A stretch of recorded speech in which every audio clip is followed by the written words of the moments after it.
বেশ কিছু স্টেপস আছে যেগুলো আমরা গ্রহণ করতে পারি, বাট সেটা করা সম্ভব একমাত্র সরকার গঠন করার পক্ষে। তো আমাদেরকে এই বিষয়টি খুব সিরিয়াসলি চিন্তা করতে হবে। আজকে আমরা এখানে একটি লক্ষ্যকে আহ, সামনে রেখে একত্রিত হয়েছে। কি সেই লক্ষ্যটি? বাংলাদেশ জাতীয়তাবাদী কৃষক দল একটি কর্মসূচি হাতে নিয়েছে। আগামী 10 তারিখ থেকে 3 মাস পর্যন্ত প্রতিটি ইউনিয়নে, প্রায় 45-এর মতন ইউনিয়ন আছে বাংলাদেশে, তারা চেষ্টা করবে ম্যাক্সিমাম ইউনিয়নে, সব বেশি সংখ্যক ইউনিয়নে কৃষক দলের নেতৃত্বে একটি কৃষক সমাবেশ হবে। কৃষকদেরকে নিয়ে একটি সমাবেশ হবে।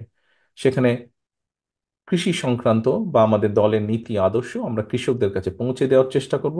অ্যাট দ্য সেম টাইম আমরা তাদের কাছ থেকে তাদের সমস্যা সমূহ জানার চেষ্টা করব, বোঝার চেষ্টা করব, কিভাবে কি আমরা সমাধান করতে পারি। পরবর্তীতে আমরা সেগুলো নিয়ে আলোচনা করব ইনশাল্লাহ। আল্লাহর রহমতে বাংলাদেশের মানুষের সমর্থনে ভবিষ্যতে আমরা সরকার গঠন করলে আমরা কৃষকদের সেই সমস্যাগুলোকে আমরা অ্যাড্রেস করার বা সমাধান করার আমরা চেষ্টা করব। এটি মূলত লক্ষ্য। এবং একই সাথে কৃষক দলকে আরো কৃষক নির্ভর করে গড়ে তোলার আমাদের লক্ষ্য বা চেষ্টা থাকবে। আনুষ্ঠানিকভাবে আমি এই সমাবেশের শুভ উদ্বোধন ঘোষণা করছি আজকে। প্রিয় উপস্থিত প্রিয় উপস্থিত কৃষক নেতৃবৃন্দ, সকাল 9টা থেকে আপনারা আপনাদের আজকের এই কর্মসূচিটি শুরু করেছেন। এখানে বিভিন্ন নেতা, ইউনিয়ন থেকে শুরু হোক, থানা থেকে, উপজেলা পর্যায় থেকে শুরু হোক, জেলা পর্যায় থেকে, বিভাগ পর্যায় থেকে শুরু হোক, কেন্দ্র পর্যায় পর্যন্ত বিভিন্ন পর্যায়ের নেতৃবৃন্দ আপনারা বিভিন্ন বক্তব্য রেখেছেন। শেষে দলের পক্ষ থেকে দলের সম্মানিত মহাসচিব সাহেব উনি বক্তব্য রেখেছেন। আমি মহাসচিব সাহেবের বক্তব্যের রেশ ধরেই বলতে চাই একটি কথা। সেটি হচ্ছে যে গতকাল আমরা 7ই নভেম্বর উপলক্ষে যে র্যালিটি করেছি, সেখানে আমরা রাজনৈতিক কতগুলো বক্তব্য উপস্থাপন করেছি সমগ্র দেশের মানুষের সামনে, দেশের কাছে। রাজনৈতিকভাবে আমাদের কি চিন্তা, আমরা কি ভাবছি, কি চিন্তা করছি, সামগ্রিকভাবে কি আমাদের ধারণা, আমরা কি আশঙ্কা করছি, সামগ্রিকভাবে আমরা উপস্থাপনের চেষ্টা করছি, যা মহাসচিব সাহেব একটু আগে ওনার সংক্ষিপ্ত বক্তব্যে উনি তুলে ধরেছেন। এর আগে শামসুজ্জামান দুদু সাহেব বিভিন্ন কতগুলো প্রেক্ষাপট বর্ণনা করেছেন উনি ওনার বক্তব্যে।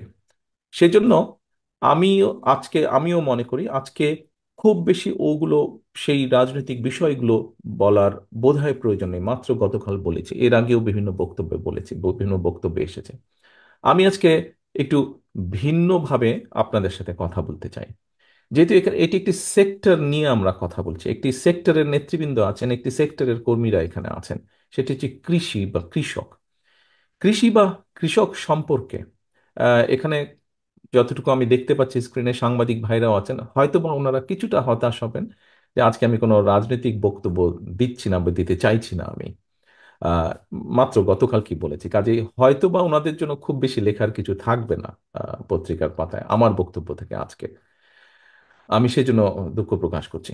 এখন উপস্থিত প্রিয় নেতৃবৃন্দ, কৃষি সম্পর্কে আপনারা কৃষক দল, আপনারা বাংলাদেশের প্রায় 4,000-এর মতন ইউনিয়নে আগামী 3 মাসে যাবেন, কৃষকদের কাছে যাবেন, কৃষকদের কথা শুনবেন, তাদেরকে চেষ্টা করবেন আমাদের দলের সদস্যপদ গ্রহণের জন্য।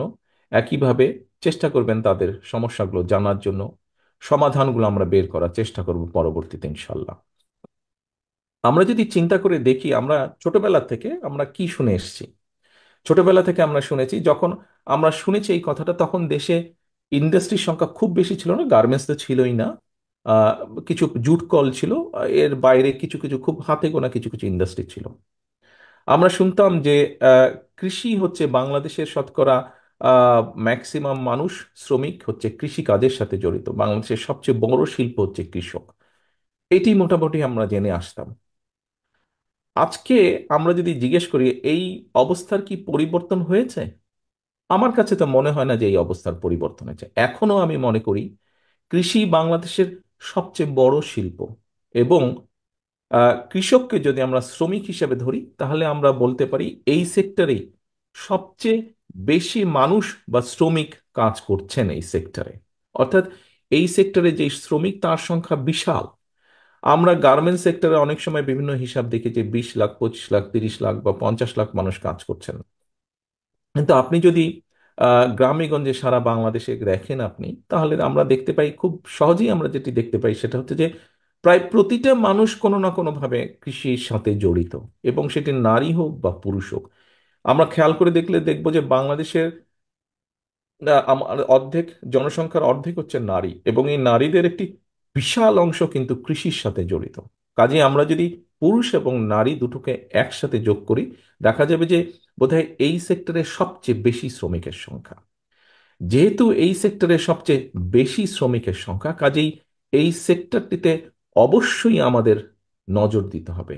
এখানে আমি শিওর, আমি শামসুজ্জামান দুদু সাহেবের বক্তব্য থেকে শুনেছি, এবং তার আগে কয়েকজনের বক্তব্য শুনেছি, বেশ কয়েকজন উল্লেখ করেছেন যে বিএনপি যতবার রাষ্ট্র পরিচালনার সুযোগ পেয়েছে, শহীদ জিয়ার সময় হোক অথবা দেশনেত্রী খালেদা জিয়ার সময় হোক, প্রতিবার আমরা চেষ্টা করেছি কৃষকের সমস্যাগুলো অ্যাড্রেস করার জন্য, কৃষকদের সমস্যা, কৃষি সমস্যাগুলো অ্যাড্রেস করার জন্য, এবং আমরা বিভিন্ন সময় বিভিন্ন পদক্ষেপও গ্রহণ করেছি।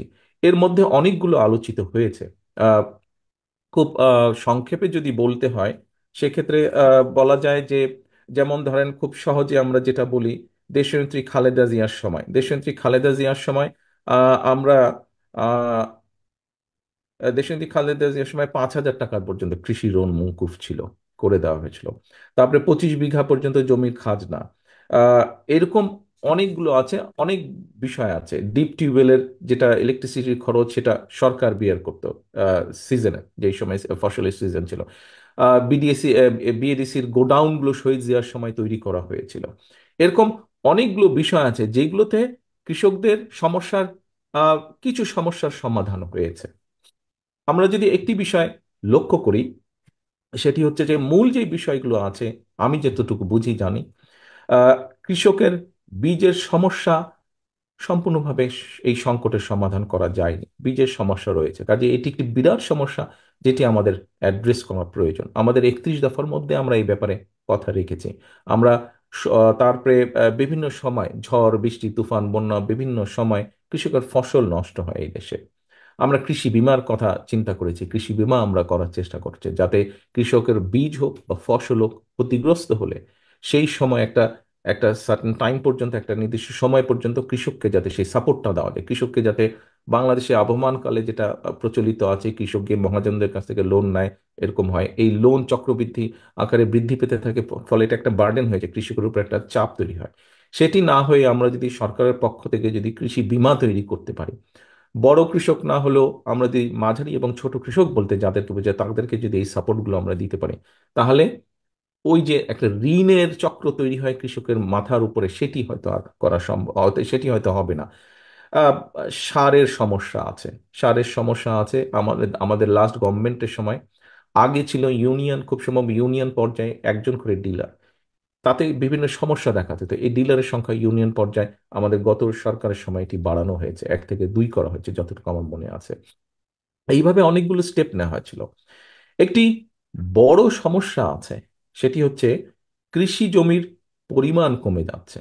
চিন্তা করে দেখবেন যে বাংলাদেশের মানুষ, আমরা কেউ বলি 16 কোটি, 17 কোটি, যেটাই আমরা বলি না কেন, এখানে বহু নেতৃবৃন্দ বসে আছেন, কৃষক দলের বহু নেতাকর্মী বসে আছেন, যাদের সাথে আমার বিভিন্ন দেশে যখন আমি ছিলাম, বিভিন্ন সময় দেখা হয়েছে। কোথায় দেখা হয়েছে? আপনার এলাকায় দেখা হয়েছে। আমি সারা দেশ ঘুরতাম, আজকে এই জেলা, কালকে ওই জেলা, থানায় থানায়, ইউনিয়নে ঘুরতাম, আপনাদের অনেকের সাথেই দেখা হয়েছে মোটামুটি ভাবে। আহ, সেই সময় আহ, আমি যেটা দেখেছি, আমার কাছে মনে হয় বাংলাদেশের জনসংখ্যা কোনোভাবেই এই মুহূর্তে 20 কোটির কম হবে না।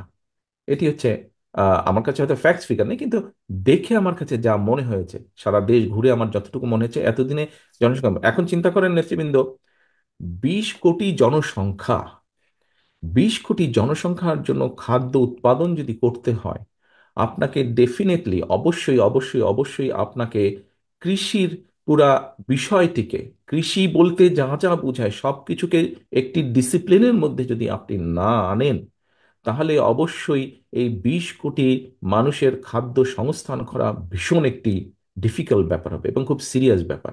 অ্যাট দ্য সেম টাইম চিন্তা করে দেখেন, 20 কোটি মানুষের জন্য খাবার ইম্পোর্ট করা কিন্তু বলা যায় প্রায় মোটামুটি অসাধ্য ব্যাপার, সম্ভব না সেটি। আপনি কত মানুষের জন্য চাল ডাল তেল নুন আপনি ইম্পোর্ট করবেন, সম্ভব না এটি। কাজেই অবশ্যই অবশ্যই অন্তত বেসিক খাদ্যদ্রব্য যেগুলো, সেগুলো অবশ্যই আমাদেরকে এই দেশের উৎপাদন করতে হবে।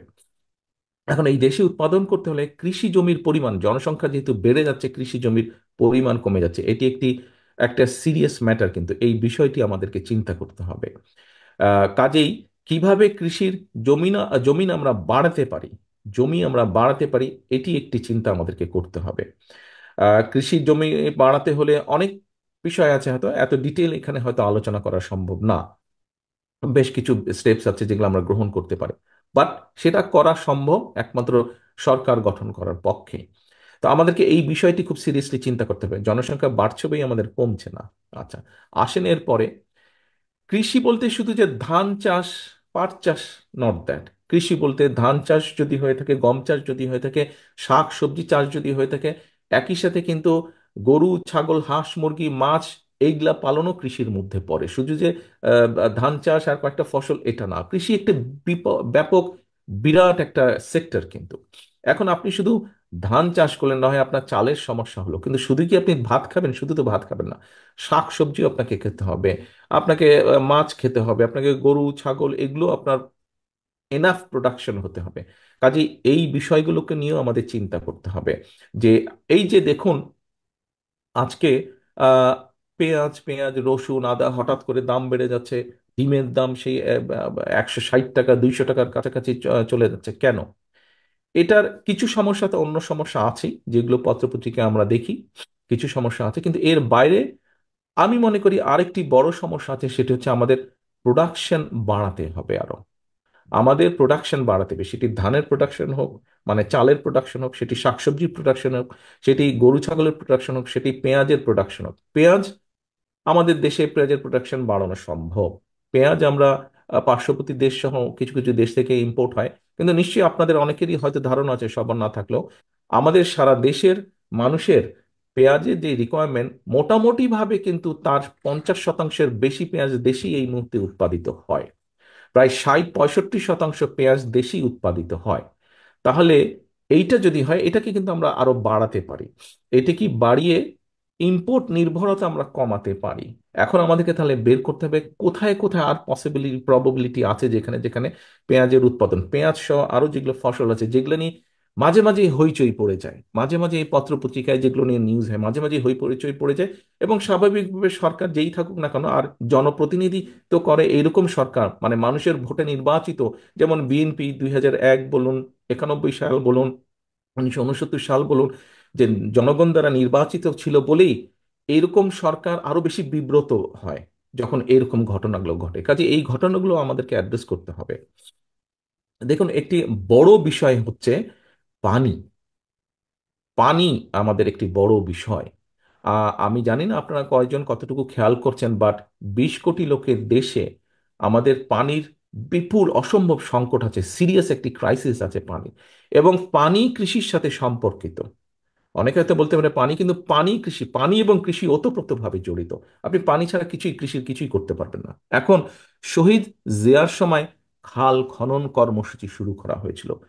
শহীদ জিয়ার সময় অনেকগুলো সেক্টরে কৃষির হাত দেওয়া হয়েছিল, এবং তার ফলে কিন্তু শহীদ জিয়া যখন দেশের দায়িত্বভার পান, তখন খুব সম্ভব বোধহয় ফসলের প্রোডাকশন ছিল মোটামুটি সব ফসলের, বিশেষ করে ধান, 11 মিলিয়ন টন প্লাস মাইনাস ছিল। শহীদ জিয়ার সময় মাত্র 3 বছর, 2 থেকে 3 বছরের মাথায় এটি 2 মিলিয়নেরও বেশি এটি বৃদ্ধি পায়। এখন এটির একটি প্রধান কারণ ছিল খাল খনন কর্মসূচি। অর্থাৎ আমাদের দেশে বহু জায়গা তখনও ছিল, এখনো অনেক জায়গা আছে যেখানে কৃষক ফসল উৎপাদনের জন্য যে প্রয়োজনীয় পানি, সেই পানিটি পায় না, কৃষক ঠিক মতন সময় মতন পায় না, সেই জন্য ফসল উৎপাদনে বাধাগ্রস্ত হয়। খাল খননের মাধ্যমে শহীদ জিয়া পানির ব্যবস্থা করে দিয়েছেন। সেই জন্য দেখা যায় যে শহীদ জিয়ার সময় আমরা দেখছি, এবং তারপরে পরবর্তীতে এটা কম বেশি কন্টিনিউ করেছে, যেখানে একটি ফসল হতো পানির কারণে দুটি হয়েছে, যেখানে দুটি হতো পানির কারণে সেখানে 3টি ফসল হয়েছে। এই সুবিধাটা পাওয়া গেছে। এখন নেতৃবৃন্দ, আহ, যে কোনো কারণেই হোক আমরা করতে পারিনি, এতটুকু আপনাদের সাথে আমি শেয়ার করতে চাই। আগামীতে ইনশাল্লাহ বিএনপি জনগণের সমর্থন নিয়ে সরকার গঠন করলে আমরা শহীদ জিয়ার খাল খনন কর্মসূচি আবার শুরু করব। এটি আমাদেরকে শুরু করতে হবে অনেকগুলো কারণে। এটি